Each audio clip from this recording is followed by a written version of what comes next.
qaraxyada maanta inta ka dhaca waa arkaysiin ummad Soomaaliyeed oo haween iyo rag intaba isugu jiraan maanta meeshan ku leeday masiibadana waa mid iska socoto oo ummadda Soomaaliyeed lagu dalin yahay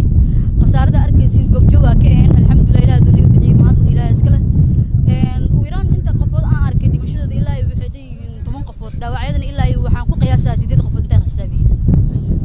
marka qasaarada inta la egtaa arkaysa baawarku gudaha ku qorxay iridu kuma qarxin qaraxi koowaad gudaha dhax galay oo wasaaradda gudaheeda qarax labaadna wuxuu ka dhacay meeshan bajaajka dhex yaalan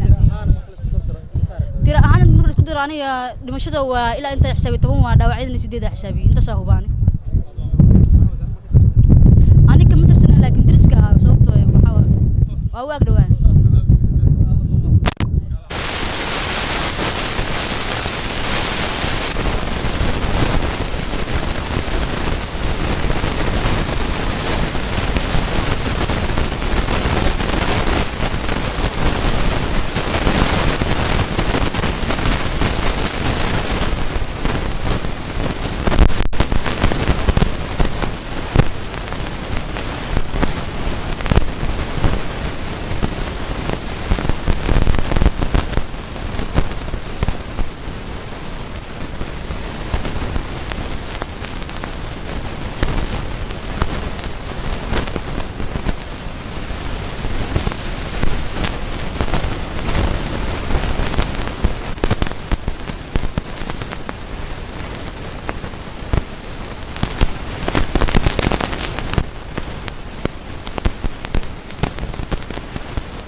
سوكوفنا